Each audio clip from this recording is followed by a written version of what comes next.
Hello दोस्तों, स्वागत है आपका लास्ट और फाइनल चैप्टर 9 की वीडियो में। हमने चैप्टर 1 से लेके 8 तक एकदम एमसीक्यू अप्रोच में, एकदम कम टाइम में, एकदम डिटेल में सब कुछ कवर कर दिया है। अब हम लास्ट और फाइनल चैप्टर की तरफ आ रहे हैं। इसमें छोटे-छोटे, अच्छे-अच्छे, इम्पोर्टेंट मैट्रिक टर्म्स हैं, जो आपका जानना बहुत इम्पोर्टेंट है। इस सब्जेक्ट के लिए भी और आने वाले आपके बिज़नेस करियर के लिए भी। आप भी कभी एंटरप्रेन्योर बनोगे तो ये टर्म्स आपके जीवन में बहुत काम आएँगे दोस्तों। बहुत इंटरेस्टिंग रखेंगे, यही एनर्जी पूरे लेक्चर में रखूँगा, मज़ा आने वाला है दोस्तों। शाहरुख वाला है चैप्टर 9, इसका नाम है मिसलेनियस। हम मिसलेनियस टर्म्स के बारे में सीखेंगे इस चैप्टर में दोस्तों। तो हम चालू कर रहे हैं। हम क्या-क्या सीखेंगे? मैट्रिक ट्रैकिंग, फंडिंग पाथ, कैसे हम फंडिंग उठाएँगे, टीम डायनामिक्स, क्राइसिस कंट्रोल, कैसे हम उस डैमेजेस को रोकेंगे, जो हमारी कंपनी की रिस्क बढ़ाती है दोस्तों। तो स्वागत है इंट्रोडक्शन टू मिसलेनियस इकोसिस्टम। सबसे पहला टॉपिक आता है deep tech segments. Deep tech क्या होता है? डीप टेक मतलब एआई। अब एआई बिज़नेस तो बहुत इंपॉर्टेंट होता है। एआई बिज़नेस के लेवल को क्या लेके आ चुका है एआई दोस्तों। उसके बाद blockchain, biotech, clean energy, innovative products alternative बनाने में बहुत इंपॉर्टेंट है। उस चीज़ में हम समझने वाले हैं। फिर उसके बाद critical networks, structure entrepreneurial setups, ठीक है? दोस्तों, हम ये सब पढ़ने वाले हैं। Venture capitals firms, high stake market execution में वेरिएबल्स। अब दोस्तों, सबसे पहले मैं केस स्टडी किसकी बताने वाला हूँ आपको। केस स्टडी में बताने वाला हूँ दोस्तों आपको, जो स्टार्टअप सक्सेस हो गए हैं किस चीज़ को यूज़ करके। वैल्यू प्रोपोर्शन और कोर मोट और marketing excision strategy. Value proportion है, आपको बताएं क्या वैल्यू वो कस्टमर को प्रोवाइड कर रहा है। कस्टमर पैसा दे रहा है, कस्टमर टाइम दे रहा है, तो क्या वैल्यू और मोट क्या है, कोर मोट क्या है। और उसके बाद में उसी स्टार्टअप की आपको मार्केटिंग और एग्जीक्यूशन। दोस्तों, आइडिया नहीं, मैं बिजनेस आइडिया से ज़्यादा एग्जीक्यूशन, ठीक है। एग्जीक्यूशन इसका ज़्यादा बेटर है ना। फ्लिपकार्ट से पहले स्नैपडील भी था, लेकिन है ना, ओला और उबर से पहले रैपिडो, रैपिडो से पहले ओला उबर भी था, ठीक है। हर चीज़ से पहले लोग थे, लेकिन तो जिसका ज़्यादा एग्जीक्यूशन है अच्छा, वो आगे निकल गया दोस्तों, ठीक है। ज़ोमैटो, स्विगी से पहले आया था उबर ईट्स, ठीक है। लेकिन एग्जीक्यूशन जिसका अच्छा है, वो आज मार्केट में एग्जिस्ट कर रहे हैं दोस्तों।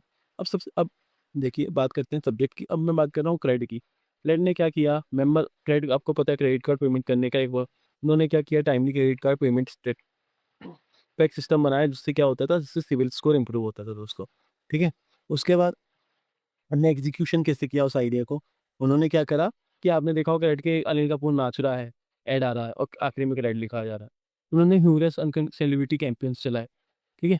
फिर उसके फिजिक्स वाला कौन नहीं बनता। फिजिक्स वाला ने क्या किया, फिजिक्स वाला का और मोड क्या था, उन्होंने टेस्ट प्रिपरेशन उन्होंने फ्री में पढ़ाया। और या तो बहुत जिस जिस जिस कोचिंग के 1-2 लाख रुपए लगते हैं नहीं, उन्होंने 6-6 7-7 हज़ार में बेची। फिर एग्जीक्यूशन के लिए क्या किया, real world anchors with advanced animations, बहुत अच्छे-अच्छे एनिमेशन किया, बहुत एडवर्टाइजमेंट चलाए, मार्केटिंग करी, ठीक है। अल्ट्रा ह्यूमन एक ब्रांड है, वो एआई पे क्या करता है, वो स्मार्ट रिंग्स वेयरेबल्स बनाता है, जिसके साथ क्या है, उसमें वो डालता है, फ़िटनेस ट्रैकिंग डालता है, बायोमेट्रिक ट्रैकिंग डालता है।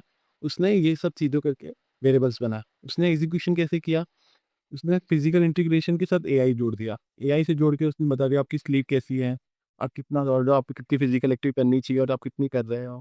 फिर लेंसकार्ट, लुईस बंसल जी की लेंसकार्ट, ठीक है। इन्होंने क्या किया, एडवांस्ड टेक्नोलॉजी का यूज़ करके, एक अच्छी मार्केटिंग का यूज़ करके, बहुत अच्छे-अच्छे आउटपुट्स डाले, बहुत अच्छे-अच्छे डिस्प्ले लगाए, जिसमें कस्टमर खुद डिस्प्ले कर सकता है, डिस्प्ले को देख सकता है। फिर उसके बाद उसने एग्ज़ीक्यूट कैसे किया, 3D रायॉन्स क्या होता था उसके ऐप में, आप कोई भी डिज़ाइन सेलेक्ट करो, अपने उसमें लगा के देख लो, फेस पे कैसा लग रहा है ना दोस्तों। और बोट ने क्या किया, एक टाइम तो बोट लीडर था। किस चीज़ में था? वेयरेबल्स, हेडफ़ोन्स, ठीक है? तो वो कैसे लीडर बना? उसने कुछ नहीं किया, कम प्राइस में अच्छी क्वालिटी दी, ठीक है? Leadership by highly level audio provide by comparative price, ठीक है? अब उसने एग्ज़ीक्यूशन किया, omni channel delivery routes, online marketplace. उसने क्या किया, उसने मार्जिन बचाने के लिए ऑनलाइन बेचा। क्या ऑफलाइन बेचता, होलसेलर, रिटेलर सबको पैसा देता, उसने ऑनलाइन बेचा। फिर इडली फ्रेश आपने वो देखा होगा, जिनके वो प्रोडक्ट्स आते हैं अपने, किस चीज़ के, अपना इडली का बैटर आ जाएगा, डोसे का बैटर आ जाएगा। उसने क्या chemical free ready to cook meals बनाए, इडली, डोसा, ठीक है?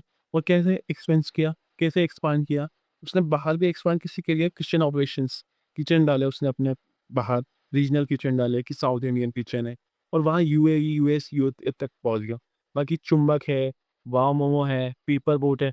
पेपर बोट बहुत पसंद है मेरे को। पेपर बोट ने क्या किया भाई, कोको कोला पेप्सी जैसे बड़े बड़े लाइन्स बैठे थे बेवरेज इंडस्ट्री में, उसने क्या किया, उस वो नहीं गया, वही फैंटा स्प्राइट वाले, उसमें बहुत ब्रांड आते थे, वो कुछ नहीं करते थे। स्प्राइट, एक स्प्राइट वाली एक लेमन ड्रिंक निकाल दी, मैंगो वाली एक स्लाइस की, वो उसके माजा की कंपनी भी, उसने क्या किया, हमारी चाइल्डहुड।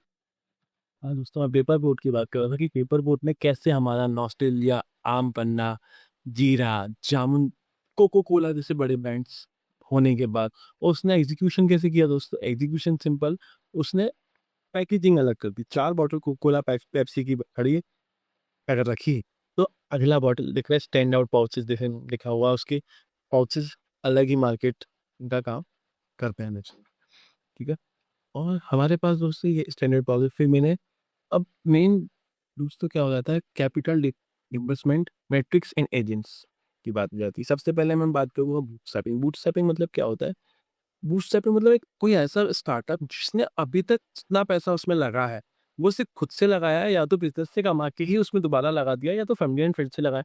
एक्सटर्नल कोई भी फंडिंग नहीं उठाई है, कोई भी फंड रेजिंग राउंड नहीं करा है, और सारा इक्विटी अपने पास ही रखा है, किसी को इक्विटी दिया नहीं है। तो वो होता है दोस्तों बूटस्ट्रैप। ये देखो लिखा हुआ है, solely personal saving in maximising equity protection matrix. Indian investors क्या होते हैं दोस्तों, ऐसे हाई नेट इंडिविजुअल्स, पैसे वाले लोग जो अर्ली एज स्टार्टअप्स को फंड करके उनसे इक्विटी या कन्वर्टेबल बॉन्ड्स, कन्वर्टेबल डिबेंचर्स लेते हैं, उनको एंजल इन्वेस्टर्स बोलते हैं दोस्तों, मैंने आपको पहले ही बताया। फिर बात आती है दोस्तों वेंचर कैपिटलिस्ट। वेंचर कैपिटल मतलब क्या होता है, यही वही अर्ली एज स्टार्टअप को ही फंड करते हैं, लेकिन इनका पूरा प्योर स्ट्रक्चर होता है, ये पूरा इंस्टीट्यूट होता है, बहुत सारे लोग होते हैं इसमें, इंडस्ट्री एक्सपर्ट्स, इन्वेस्टमेंट एक्सपर्ट्स, और वो लोग आपको इन्वेस्टमेंट के साथ mentorship, network, connections, shared office space बहुत सही भी देते हैं। फिर बात आती है क्राउड फंडिंग की दोस्तों। क्राउड फंडिंग क्या होता है दोस्तों, कि बहुत सारे लोग कम अमाउंट, स्मॉल अमाउंट में पैसा इकट्ठा करते हैं, उसको बोलते हैं क्राउड फंडिंग। जैसे आप रंजीत बजाज का आपने नाम सुना होगा, रंजीत बजाज मिनर्वा एकेडमी चलाते हैं, जो कि फुटबॉल को आगे बढ़ा रहे हैं, तो उनको सपोर्ट नहीं मिल रहा फुटबॉल फेडरेशन से, तो वो क्या कर रहे हैं, वो सोशल मीडिया पर क्राउड फंडिंग डाल रहे हैं। तो लोग जो भी उनको सपोर्ट करना चाह रहे हो, अगर मान लो 10-10, 5 लाख लोग 10-10 रुपये भी डालते हैं, तो 50 लाख होता है दोस्तों। तो वो क्राउड फंडिंग होता है। फिर ग्रांट एंड सब्सिडीज, है ना, जिस अलग अलग कुछ नया आप करते हो, आप ईवी सेक्टर में कर रहे हो, कुछ जिस सेक्टर को गवर्नमेंट बढ़ावा दे रही है, आप उस सेक्टर में अगर कोई चीज़ कर रहे हो, तो आपको गवर्नमेंट से ग्रांट्स मिलती है, सब्सिडीज मिलती है दोस्तों। फिर उसके बाद एक्सीलेटर एंड इंक्यूबेटर्स, मैंने चैप्टर 8 में ही सब कुछ बताया कि एक्सीलेटर्स वो होते हैं जो आपकी ग्रोथ में मदद करते हैं, और इंक्यूबेटर्स कौन होते हैं, इंक्यूबेटर्स वो होते हैं दोस्तों जो आपकी आइडिया लेवल से मार्केट रेडी तक सपोर्ट करते हैं दोस्तों। अब आ जाते हैं दोस्तों science of high performing teams, कैसे हाई परफॉर्मिंग टीम बनती है। दोस्तों आता है एक टर्म, विजन क्लास। इसका मतलब क्या होता है कि जो फाउंडर है ना, वो गोल्स को इतने अच्छे से एक्युलेट कर लेता है, मतलब उसको पता है, तो वो उस ऑपरेटर को रखेगा जो लॉन्ग टर्म मैट्रिक्स को, ऐसा नहीं कि जो शॉर्ट नियर टर्म बेनिफिट्स को ऑपरेटर ऑपरेट करता है। तो वो फाउंडर में गोल्स को एक्युलेट करना, गोल्स को पहचानना कि मेरे गोल्स क्या है, उस हिसाब से ऑपरेटर्स डिसाइड करना, उस टर्म को बोलते, उस पैरामीटर को बोलते हैं विजन। फिर कल्चर अलाइनमेंट। कल्चर अलाइनमेंट बहुत जरूरी है। इसका मतलब कि कल्चर किसी भी कंपनी को चलाता है। तो यहाँ पे क्या लिखा है दोस्तों, उन्होंने behavioural fit is highly high with in hiring for is important as technical capability. कोई टेक्निकल है खुद चीज, जैसे मान लो फाइन एचआर का काम है, तो वह एचआर की स्किल है, वो टेक्निकल है, एचआर की स्किल आती है उसे, लेकिन वो कल्चर में फिट हो रहा है क्या, उसका बिहेवियर हमारे कल्चर से मैच हो रहा है क्या, क्योंकि कल्चर बहुत इंपॉर्टेंट है दोस्तों। एक आदमी पूरा कल्चर बिगाड़ सकता है, और एज अ फाउंडर कोई नहीं चाहेगा कि उसकी कंपनी का कल्चर बनाने में समय लगता है दोस्तों, बिगाड़ने में नहीं। इसके साथ है कॉर्पोरेट कोलैबोरेशन केस फाइल्स। क्या होता है दोस्तों, हमेशा एक चीजों से नहीं होता है, कोलैब करके बहुत सारे फायदे होते हैं। नेटफ्लिक्स, आपने जाने हो, नेटफ्लिक्स किस लिए जाना जाता है, एक तो उसकी क्वालिटी, बहुत अच्छे से स्ट्रीम आता, और दूसरा क्वालिटी ऑफ कंटेंट, कंटेंट कितना अच्छा प्रोवाइड करता है। तो उन्होंने क्या किया, paid stream software engineers perfectly with content producers. Content producer और स्ट्रीमिंग सॉफ्टवेयर दोनों का मिक्स करके आपको नेटफ्लिक्स मिलता है। उसके पे कंटेंट भी बहुत हाई क्वालिटी का आता है, और स्ट्रीमिंग क्वालिटी भी बहुत हाई क्वालिटी की होती है। फिर बात आती है फ्लिपकार्ट पे। फ्लिपकार्ट कहीं ना कहीं अमेजोन से क्यों बेटर हो जाता है इंडिया में, क्यों? क्योंकि दोस्तों उसने क्या किया है, एक खुद की उसने लॉजिस्टिक कंपनी खड़ी कर दी है ई-कार्ट नाम से। तो इन हाउस ई-कार्ट कंपनी होने के कारण वो बहुत जल्दी डिलीवरी और बहुत अच्छा सप्लाई चेन है। आप खुद देखोगे, मेरे साथ तो एक्सपीरियंस है कि फ्लिपकार्ट से मैं ऑर्डर करता हूँ। मेरे लिए हमेशा कम ही ड्यूरेशन लगता है फ्लिपकार्ट पे। फ्लिपकार्ट की सर्विस मतलब डिलीवरी सर्विस ज़्यादा अच्छी लगती है मेरे को अमेज़न से। उसके पास नो डाउट है, लेकिन फिर भी या अमेज़न के पास। बात आती है ओला। ओला ने कंसेप्ट लेके आए थे ओला मनी। उन्होंने कैसे लेके आए थे, फाइनेंशियल इंजीनियर डाटा ऑपरेटर्स को लेके डिजिटल वॉलेट लेके बनाए थे अपना ओला मनी, जिससे वो डिस्काउंट्स वगैरह देते थे। वो कॉलेज था एक फाइनेंस और एक अपनी कैब शेयरिंग कंपनी, ठीक है? तो आप रेपुटेशन, सिक्योरिटी एंड देखो क्या होता है दोस्तों, स्ट्रेटेजिक पीआर प्रैक्टिस। पीआर मतलब क्या होता है? Personal reputation. पीआर पीआर मतलब पीआर को बहुत फायदा होता है दोस्तों। जैसे किसी कोई फाउंडर है, अनुभव दुबे को सब जानते हैं। जैसे अब एक फाउंडर है, अपना क्या नाम है उसका, फ्लाइंग बीस्ट। उसका एक ब्रांड है बीस्ट लाइफ करके।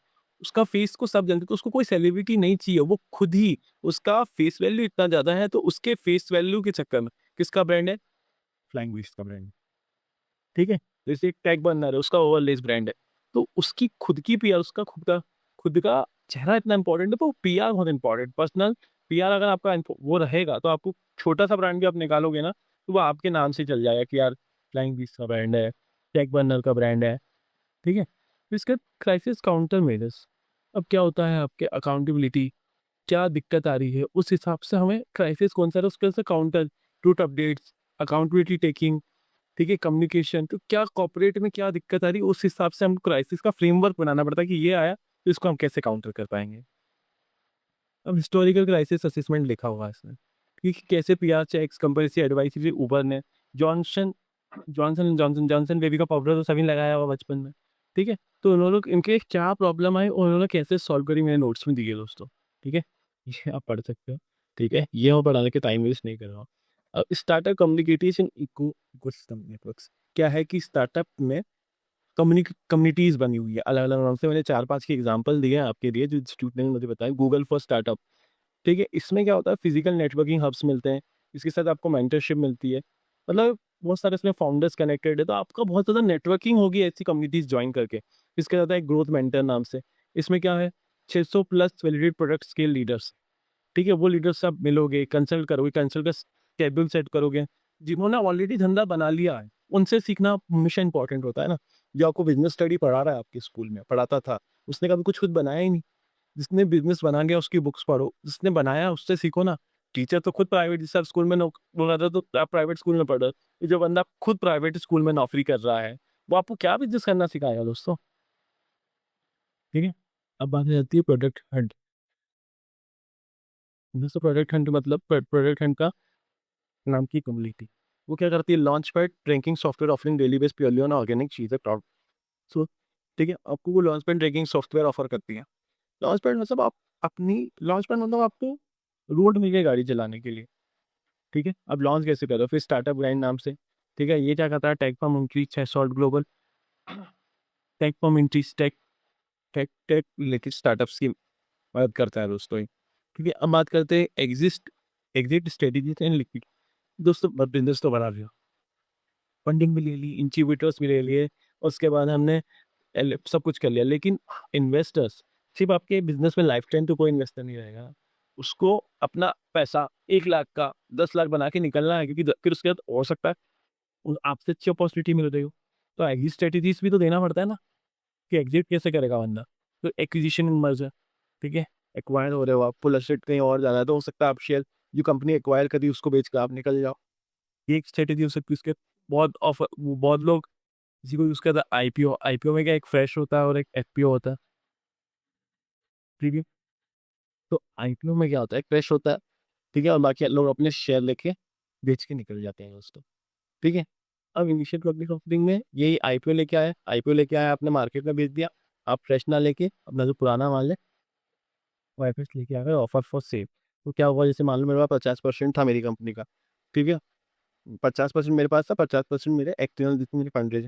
उन्होंने क्या किया, पूरा 50% जो इन्वेस्टर थे उन्होंने बेचा, और वो 50% मैंने क्या किया, मार्केट में लाया, क्यों करिए। तो आप जैसे लोग आप आईपीओ में अप्लाई तो सब करते हैं, अभी एसबीआई का आईपीओ आया, मिला कि नहीं मिला? मेरे को तो मिला है दोस्तों, आपको मिला कि नहीं मिला कमेंट में जरूर बताना।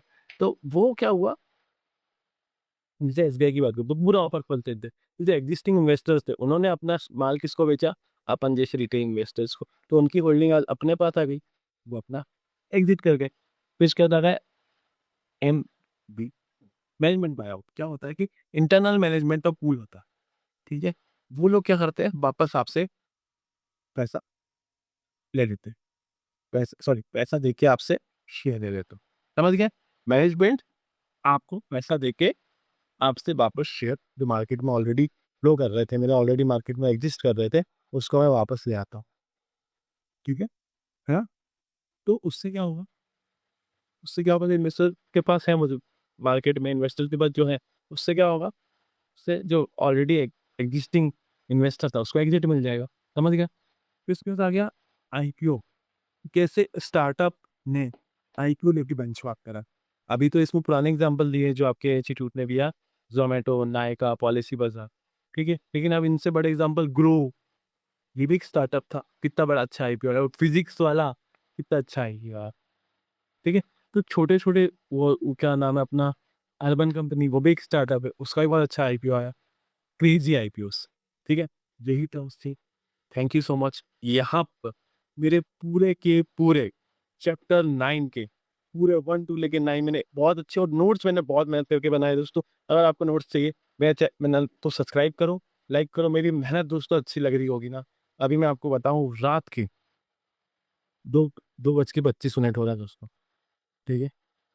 लेकिन मैं आपके लिए मेहनत कर रहा हूँ, तो मेरे को प्लीज़ लाइक करो, उससे मेरा मोटिवेशन बढ़ता है। लाइक करो, चैनल को सब्सक्राइब करो, और आपको नीचे डिस्क्रिप्शन में एक गूगल फॉर्म का लिंक मिलेगा, आप उसको फिल आउट कर देना। आपके नोट्स आपके ईमेल पर आपको मिल जाएंगे। Thank you so much. जय हिंद, जय भारत। साइनिंग आउट दोस्तों।